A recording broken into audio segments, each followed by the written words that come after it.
Bismillahirrahmanirrahim. Assalamualaikum warahmatullahi wabarakatuh. Alhamdulillahirabbil alamin. Wassalatu wassalamu ala asyrafil mursalin imamil muttaqin nabiyina wa habibina maulana Muhammadin wa ala alihi wa sahbihi wa man tabi'ahum bi ihsanin ila yaumiddin, amma ba'd. Qala Allahu azza wa jalla fi muhkami tanzilih, a'udzu billahi minasyaitonir rajim, wa ma khalaqtul jinna wal insa illa liya'budun. Para hadirin, Bapak Ibu jamaah Masjid Al-Ikhlas yang dimuliakan Allah Subhanahu wa taala. Alhamdulillah, kita bersyukur kehadirat Allah.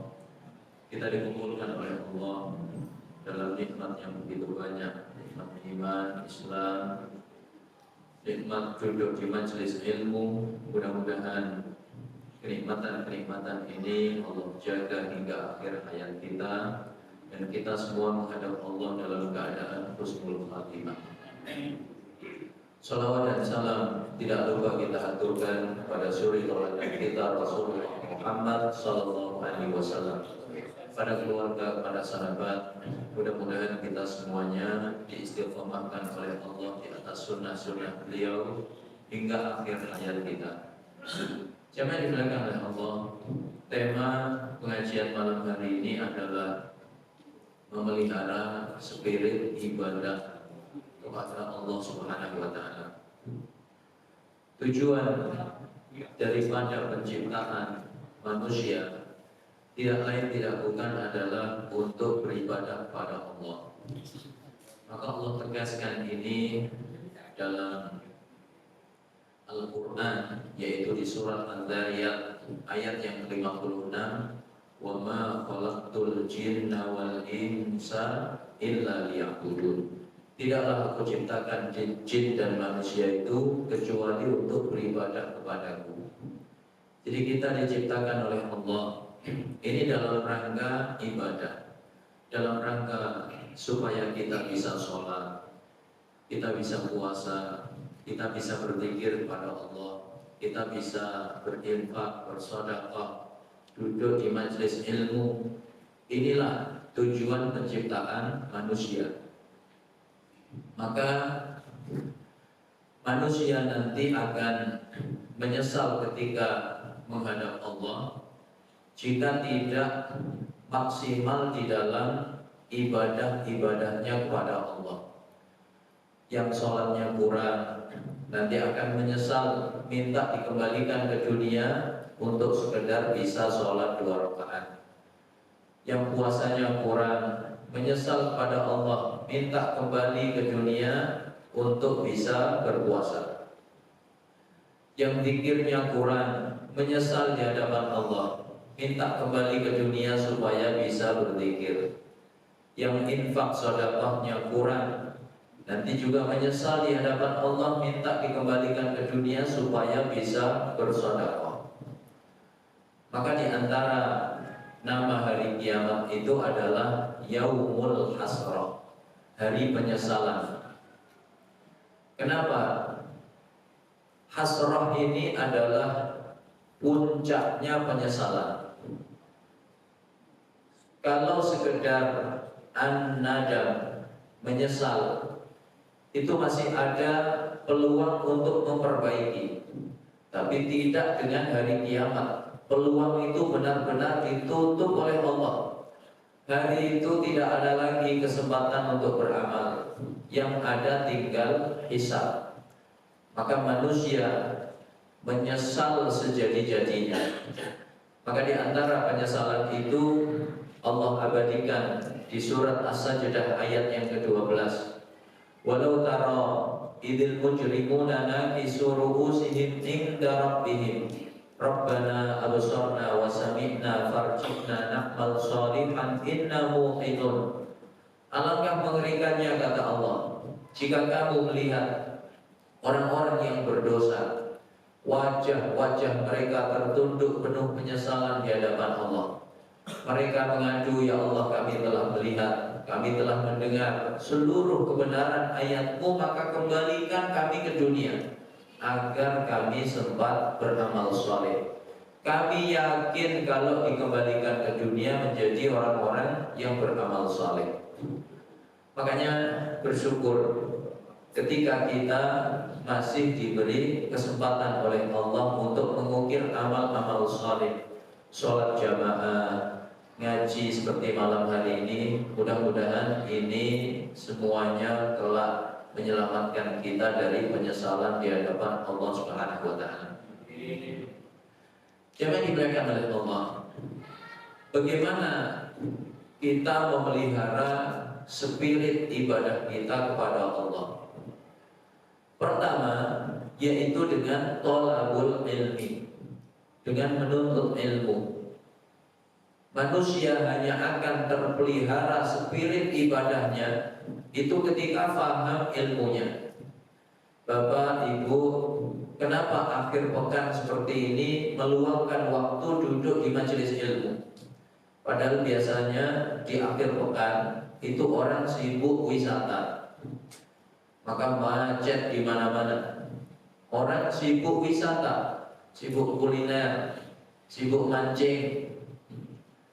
Tapi sudah setahun libur. Kenapa ada sekelompok kaum muslimin di Masjid Al-Ikhlas memilih duduk di majelis ilmu? Karena faham keutamaannya. Dalam hadis yang panjang diriwayatkan oleh Imam Bukhari dari Abu Hurairah radhiyallahu anhu, kata Nabi, inna lillahi malaikatan sayyaratan fudulan. Sesungguhnya Allah itu memiliki malaikat-malaikat yang mulia, yang tugasnya berkeliling di muka bumi. Apa yang mereka lakukan? Yatatabba'una majalisal dzikr. Mereka mencari-cari majelis yang di dalamnya ada zikrullah. Majelis ilmu seperti malam hari ini majelis zikrullah. Fa idza wajadu majlisan fihi dzikrun qa'adu ma'ahum. Ketika malaikat itu menemukan sebuah majelis di dalamnya ada zikrullah, yaitu di Masjid Al-Ikhlas di komplek Villa Anggrek, maka para malaikat turun duduk bersama manusia. Jadi yang hadir malam ini bukan cuma bapak ibu yang berapa ribu nih Pak jumlahnya, tapi juga malaikat-malaikat Allah. Bisa jadi jumlah malaikatnya lebih banyak daripada manusianya. Fahaffu bi ajnihatihim wa mala'u ma bainahum wa baina sama'id dunya. Para malaikat itu membentangkan sayapnya memenuhi antara majelis itu hingga ke langit dunia. Fa idza tafarraqu araju ila sama. Ketika majelis itu telah selesai, maka malaikat kembali naik ke langit. Fasa'alahumullahu wa huwa a'lam. Allah bertanya kepada malaikat itu padahal Allah lebih tahu. Kata Allah, min aina ji'tum, dari mana kalian datang? Para malaikat menjawab, ji'na min indi ibadikas salihin. Kami datang dari sisi hamba-hambamu yang saleh dan salehah. Yusabbihunaka wa yahmadunaka wa yukabbiruna. Hamba-hambamu itu bertasbih, bertahmid dan bertakbir kepadamu ya Allah. Wa yas'aluna, hamba-hambamu itu juga memohon kepadamu. Allah bertanya, wa madza sa'alu, apa yang hamba-hambaku itu minta? Kata malaikat, hum yas'aluna jannatak, hamba-hambamu itu minta surgamu. Wa hal ra'au jannati, apa hamba-hambaku itu sudah pernah lihat surgaku? Kata malaikat, la ya Rabb, belum ya Allah. Fa kaifa idza ra'au jannati, bagaimana kalau hamba-hambaku itu sudah pernah lihat surgaku? Kemudian kata malaikat, wa yastajiruna, hamba-hambamu itu minta keselamatan kepadamu ya Allah. Allah bertanya, mimmastajaru, dari apa hamba-hambaku itu minta keselamatan? Kata malaikat, minnarika, dari nerakamu. Allah kembali bertanya, wahal ra'au nari, apa hamba-hambaku sudah pernah lihat nerakaku? Malaikat menjawab, la ya Rabb, belum ya Allah. Maka kata Allah, fa kaifa idza ra'au nari, bagaimana kalau hamba-hambaku sudah pernah lihat nerakaku? Belum lihat saja sudah takut, apalagi kalau sudah lihat. Lalu malaikat berkata, wa yastaghfiruna, hamba-hambamu itu minta ampunan kepadamu ya Allah. Maka Allah menjawab, qad ghafartu lahum wa a'taituhum ma sa'alu wa ajabtuhum mimmastajaru. Wahai para malaikat, saksikan, aku sudah ampuni mereka semua. Aku kabulkan apa yang mereka minta, yaitu surga. Aku selamatkan mereka dari apa yang mereka minta keselamatan kepadaku, yaitu neraka. Maka duduk di majelis ilmu ini keutamaannya besar. Kita meraih ampunan Allah, kita meraih surga Allah, kita diselamatkan dari nerakanya Allah Subhanahu wa ta'ala.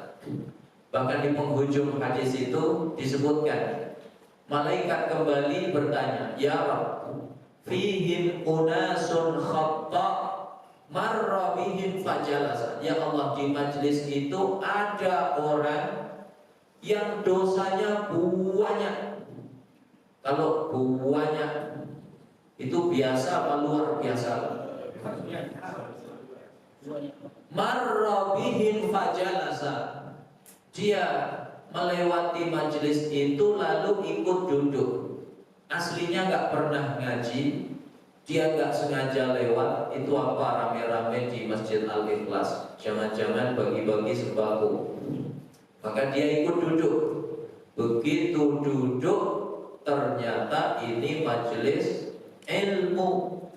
Mau pergi lagi malu sudah. Akhirnya ikut ngaji. Apa kata Allah? Walahu ghafartu, kepada orang yang seperti itu pun aku beri ampunan. Hum qaumun la yashqa bihim jalisuhum, mereka adalah kaum yang siapapun duduk bersama mereka tidak akan pernah rugi. Jadi Bapak ngaji itu nggak akan rugi. Faham nggak faham nggak rugi.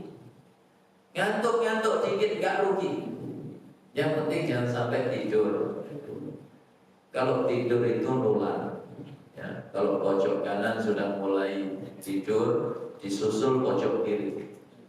Nanti disusul MC, terakhir ustadznya ikut tidur. Jadi kita hanya akan bisa memelihara spirit ibadah kita kepada Allah itu kalau paham ilmunya. Maka inilah rahasianya. Kenapa setiap misi Rasulullah SAW itu selalu berkaitan dengan ilmu.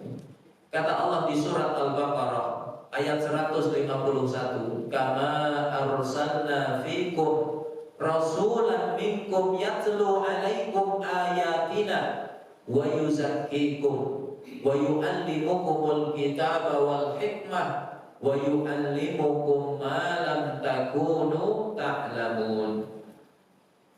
Demikianlah kami utus seorang rasul dari kalangan kalian ke tengah-tengah kalian. Apa misinya? Kata Allah dalam ayat ini ada 4. Yatlu alaikum ayatina, membacakan kepada kalian ayat-ayat kami. Ini ilmu. Wa yuzakkikum, menyucikan jiwa-jiwa kalian, juga ilmu. Wa yu'allimukumul kitaba wal hikmah, mengajarkan kepada kalian Al-Quran dan Sunnah. Ini juga ilmu. Wa yu'allimukum ma lam takunu ta'lamun, dan mengajarkan kepada kalian apa-apa yang kalian belum ketahui. Semua misi Nabi berkaitan dengan ilmu. Makanya kalau kita mengaku cinta Nabi, maka buktinya adalah rajin ngaji. Orang ngaku cinta Nabi, nggak pernah duduk di majelis ilmu, itu cintanya palsu. Ini pertama. Kedua, Bapak Ibu dimuliakan oleh Allah, bagaimana kita memelihara spirit ibadah kita kepada Allah, yaitu dengan al-mujahadah, bersungguh-sungguh.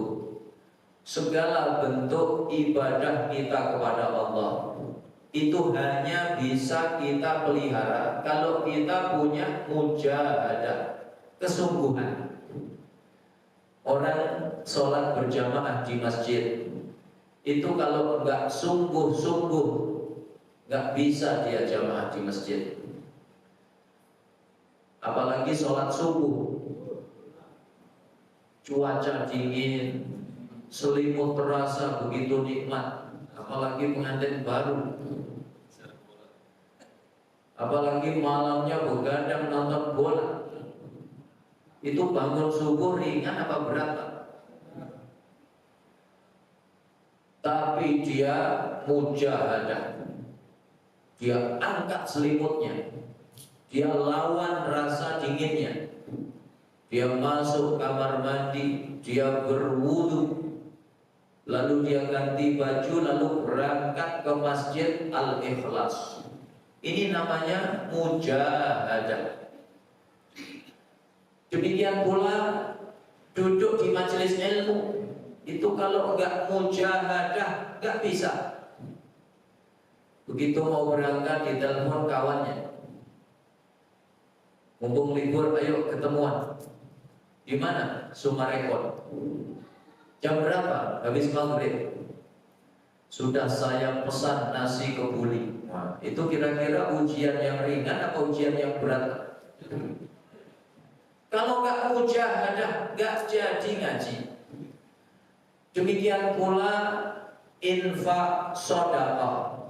Kalau tidak mujahadah, kita meninggalkan hal-hal yang tidak prioritas, kita sisihkan sebagian rezeki kita. Kalau nggak seperti itu nggak akan bisa infak sedekah. Apalagi haji umrah, itu kalau tidak meninggalkan kebutuhan-kebutuhan yang nggak prioritas, apalagi sebentar-sebentar buka shopping online, semua ditandai. Begitu gajian, check out, maka tamunya pagi, siang, sore, malam, assalamualaikum, paket. Itu gak akan bisa haji, gak akan bisa umrah. Khataman Quran juga begitu. Kita akan mudah mengkhatamkan Quran itu kalau mau mujahadah. Apa di antara cara mujahadah supaya khatam Quran?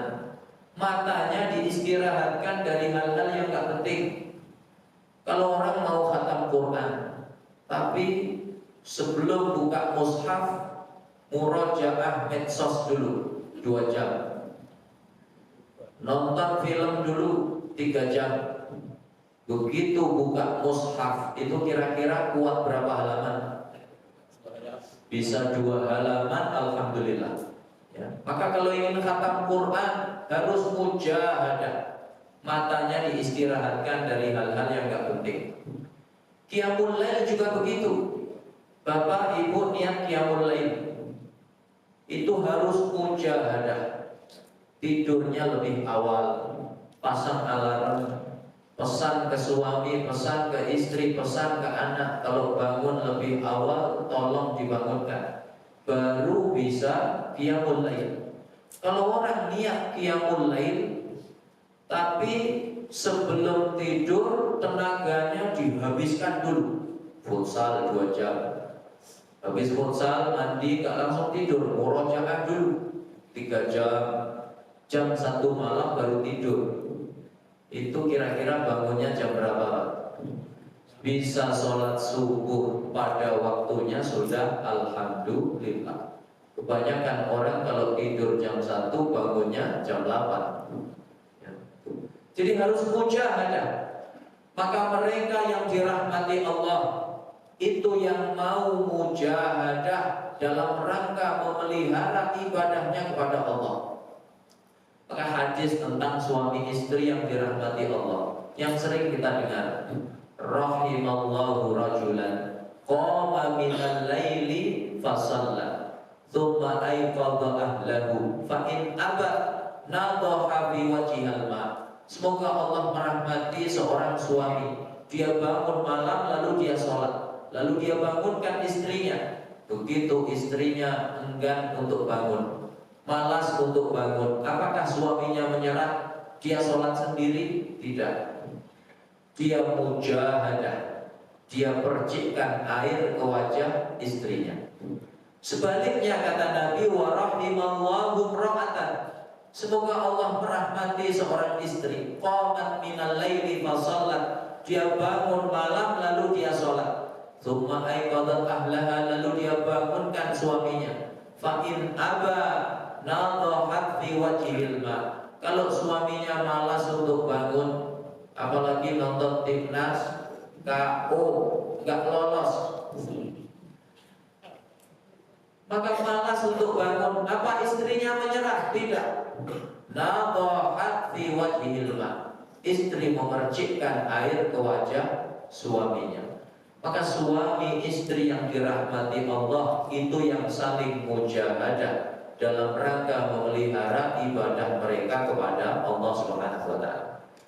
Yang ketiga, bagaimana kita memelihara spirit ibadah kita kepada Allah, yaitu dengan ar-rifqatut thayyibah, punya kawan-kawan yang baik. Kalau laki-laki yang saleh, kalau wanita yang salihah. Makanya duduk di majelis ilmu di masjid secara langsung itu penting. Meskipun bapak ibu bisa ngaji lewat medsos, tapi duduk langsung seperti ini penting, supaya kita punya kawan-kawan yang soleh dan solehah. Apa sebabnya? Kebaikan agama kita itu dihubungkan oleh Nabi dengan siapa kawan kita. Al-mar'u ala dini khalilih, falyanzur ahadukum may yukhalil. Seseorang itu kualitas agamanya itu dinilai dari siapa kawannya. Maka hendaknya setiap kalian melihat dengan siapakah berkawan. Kalau kawan-kawannya ahli berjamaah di masjid, ahli duduk di majelis ilmu, maka insya Allah spirit ibadah kita kepada Allah terjaga dan terpelihara. Dan kawan-kawan yang seperti ini manfaatnya dunia akhirat. Makanya pertahankan erat-erat, karena manfaatnya dunia akhirat. Kata Nabi, ma minkum min ahadin bi asyadda munasyadatan lillah minas salihin li ikhwanihim. Tidak ada satupun dari kalian yang kelak lebih dahsyat pembelaannya di hadapan Allah seperti orang-orang saleh dalam membela sahabat-sahabat mereka di dunia. Ini di ruangan ada berapa ratus orang, itu nanti di akhirat saling mencari di hadapan Allah. Begitu sekelompok jamaah Masjid Al-Ikhlas sudah masuk surga, ada beberapa kawannya yang gak kelihatan. Ini mana bapak fulan, mana bapak fulan, mana ibu fulana, mana ustadz fulan, kok gak kelihatan? Kalau tidak kelihatan di surga, berarti nyangkut di mana kira-kira Pak? Neraka. Maka orang-orang yang sudah di surga ini tidak tinggal diam. Mereka mengadu ke hadapan Allah. Bagaimana bunyi aduan mereka? Kata Nabi, Rabbana haula'i ikhwanuna kanu yusalluna ma'ana wa yasumuna ma'ana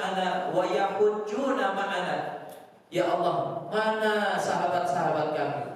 Dulu kami di dunia sholat bersama, puasa bersama, haji bersama, memakmurkan Masjid Al-Ikhlas bersama-sama, duduk di majelis ilmu bersama-sama. Ya Allah, tidak sempurna nikmat kami hari ini kecuali sahabat-sahabat kami hadir bersama kami. Maka Allah kabulkan permohonan mereka. Kata Allah, idhabu, pergilah kalian. Faman wajadtum fi qalbihi mithqalu dzarratin min iman fa akhrijuhu minan nar. Siapapun kawan kalian yang di hatinya masih ada iman meskipun hanya seberat biji dzarrah, keluarkan dari neraka. Maka dikeluarkan dari neraka dengan syafaat kawan-kawan yang soleh. Orang-orang kafir cemburu, kecemburuan mereka diabadikan oleh Allah. Qalu fama lana min syafi'in wala sadiqin hamid falau anna lana karratan fanakuna minal mu'minin. Ya Allah, celaka kami tidak punya kawan-kawan dekat, kawan-kawan yang bisa memberi syafaat. Ya Allah, kalau Engkau kembalikan kami ke dunia, pasti kami berkawan bersama orang-orang yang beriman. Makanya Imam Syafi'i sampai mengatakan, kalau kalian memiliki kawan yang selalu mengingatkan kalian kepada Allah, ayo sholat, ayo ngaji, pertahankan kawan itu. Karena kawan seperti itu manfaatnya dunia akhirat. Imam Ibnul Qayyim itu berwasiat ke murid-muridnya sambil menangis. Kata beliau apa? Kalau kalian nanti tidak melihatku di surga, carilah aku di neraka. Jadi bapak nanti kalau sudah masuk surga, kok muka saya gak kelihatan? Mana ustadz yang isi sebulan sekali itu? Yang kadang kalau mancing izin, tolong cari saya. Barangkali Allah selamatkan saya dari neraka melalui syafaat Bapak Ibu sekalian. Ini yang ketiga. Yang keempat, bagaimana kita memelihara spirit ibadah kita kepada Allah, yaitu dengan suratul istijabah wa adamut taswif, bersegera menyambut seruan Allah dan tidak menunda-nunda. Kalau kita merenungkan ayat-ayat Al-Quran, maka kita akan mendapati isyarat Allah itu tidak sekedar menginginkan dari kehidupan kita yang penting beramal, tapi lebih dari itu, Allah itu menginginkan dari kehidupan kita bersegera dalam menyambut seruan Allah. Makanya ayatnya jelas. Dalam surat Ali Imran ayat 133, kata Allah, wasari'u ila maghfiratin min rabbikum. Bersegeralah kalian menyambut, menyongsong ampunan dari Tuhan kalian. Jadi ayatnya wasari'u, bersegeralah. Kemudian di ayat yang lain, di surat Al-Hadid ayat 21, kata Allah, sabiqu ila maghfiratin min rabbikum. Berlomba-lombalah kalian menyongsong ampunan dari Tuhan kalian. Kalau lomba itu pemenangnya yang tercepat apa yang terlambat? Tercepat. Kalau lomba pemenangnya yang terbaik atau yang terburuk? Yang terbaik. Maka Allah inginkan dari amal-amal kita itu yang bersegera dan menghadirkan amal yang terbaik untuk Allah. Sholat yang terbaik, ngaji yang terbaik, infak yang terbaik, dan seterusnya. Kemudian kata Allah di surat Al-Mutaffifin wa fi dzalika falyatanafasil mutanafisun. Kata Allah tanafus, makna asalnya itu kuat-kuatan nafas. Jadi kalau beramal saleh, Allah itu menginginkan yang tahan lama. Kalau ngaji ya sejak dibuka MC sampai ditutup dengan doa kafaratul majlis, itu namanya tanafus. Kalau ada orang ngaji, ustadznya baru muqaddimah lalu ditinggal pulang, itu tanafus apa bukan? Bukan. Maka harus kuat nafasnya. Kalau beramal saleh tahan lama. Jadi yang Allah inginkan 3: bersegera, menghadirkan yang terbaik, dan tahan lama ketika beribadah kepada Allah. Maka at-taswif, menunda-nunda, ini berbahaya, ya. Menunda-nunda itu adalah tipu dayanya setan untuk menyesatkan umat manusia. Setan itu kalau menggoda manusia itu tidak melulu ditutup dari amal soleh. Bapak ibu sudah rajin ngaji, kok dihalang-halangi beramal soleh? Mau sholat jamaah kata setan stop, gak boleh. Mau ngaji kata setan stop, gak boleh. Bapak ibu langsung tahu ini setan. A'udzubillahi minasyaitonirrajim. Maka cara setan itu lembut, perlahan, kadang kita tidak menyadarinya. Kadang bahkan pakai dalil. Bapak bangun subuh, itu langsung seger apa agak malas Pak? Agak malas, ya. Maka kata setan, ntar dulu, malam masih panjang, baru adzan subuh, nggak usah buru-buru. Kadang pakai dalil al-ajalatu minasyaiton, terburu-buru itu dari setan. Sabar, innallaha ma'as sabirin. Pakai dalil. Luruskan punggung dulu, kaki dulu. Gak terasa sudah jam 5. Begitu Bapak lihat jam 5, apa kata setan? Santai, masih panjang waktunya, gak usah terburu-buru. Coba buka HP dulu, barangkali ada pesan, balas dulu. Tanpa terasa, ternyata begitu bangun berikutnya sudah jam 6. Masih ada waktu subuh apa sudah habis? Sudah habis. Maka tanpa terasa kita terjatuh dalam perilaku yang diancam oleh Allah. Fawailul lil musallin alladzina hum an salatihim sahun. Celaka untuk orang yang sholat, yaitu mereka yang lalai dari sholat mereka.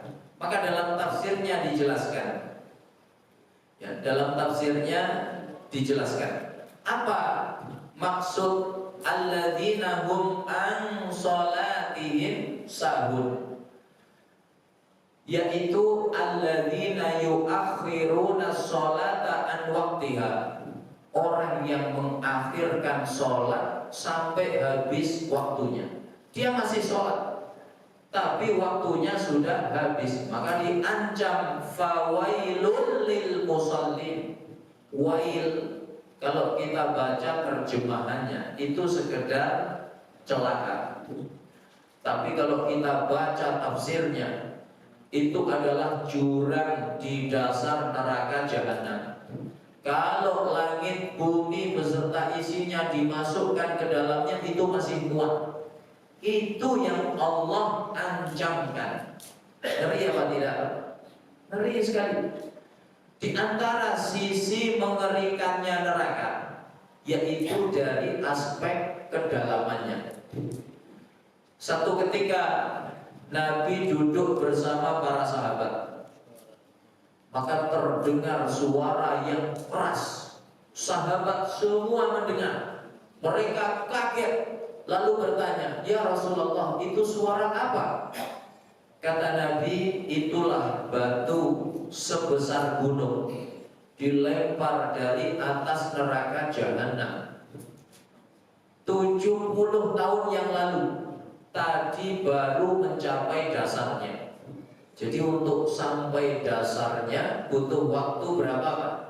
70 tahun. Itu yang diancamkan oleh Allah kepada mereka yang menunda-nunda amal. Terakhir yang kelima, bagaimana kita memelihara spirit ibadah kita kepada Allah, yaitu dengan tarkul maksiyah, meninggalkan kemaksiatan. Kemaksiatan itu dampaknya mengeraskan hati. Kalau hati keras, maka dampaknya berat digunakan menyambut seruan Allah. Dipakai sholat berat, dipakai ngaji berat. Dan dosa itu, kata Imam Ibnul Qayyim, candu. Orang kalau sudah kecanduan satu dosa, maka akan menyusul dosa-dosa berikutnya, ya. Maka tidak mungkin orang di satu sisi ahli maksiat, tapi di sisi yang lain ahli ibadah. Dia memang suka judi online Ustaz, tapi infaknya paling besar di Masjid Al-Ikhlas. Mustahil. Orang kalau sudah kecanduan judi Pak, boro-boro ingat infak, semua yang ada di rumahnya dijual. Kulkas dijual, sertifikat dijual, kadang anak istri pun dijual. Begitu orang kalau sudah kecanduan judi. Dia memang suka berzina Ustaz, tapi Senin Kamis puasa sunnah. Mungkin apa tidak? Gak mungkin, mustahil. Dia memang sering minum khamr Ustaz, tapi seminggu sekali khatam Quran. Mustahil, ya. Makanya Allah katakan di surat Al-Mutaffifin, "Kalla bal rana ala qulubihim ma kanu yaksibun." Sekali-kali tidak. Mereka tertutup mata hatinya sehingga berat menyambut panggilan Allah. Dipakai sholat berat, pakai ngaji berat, pakai infak berat, pakai puasa berat. Apa sebabnya? Dosa-dosa yang mereka perbuat. Dan setan itu tidak akan pernah puas menyesatkan manusia sebelum manusia melakukan puncak kemaksiatan. Apa puncak kemaksiatan Pak? Syirik kepada Allah Subhanahu wa Ta'ala. Inilah 5 perkara yang dengannya kita bisa memelihara spirit ibadah kita kepada Allah. Mudah-mudahan Allah senantiasa menghadirkan keistiqomahan dalam kehidupan kita, sehingga kita mampu memelihara spirit ibadah-ibadah kita kepada Allah hingga akhir hayat kita, dan kita semua menghadap Allah dalam keadaan husnul khatimah. Amin ya rabbal alamin. Kalau ada yang benar semata-mata dari Allah, kalau yang salah ini kekhilafan saya mohon maaf yang sebesar-besarnya. Aqulu qouli hadza wa sallallahu ala nabiyyina Muhammad wa ala alihi wa sahbihi wa sallam. Wa subhanakallahumma wa bihamdika asyhadu an la ilaha illa anta astaghfiruka wa atubu ilaik. Assalamualaikum warahmatullahi wabarakatuh.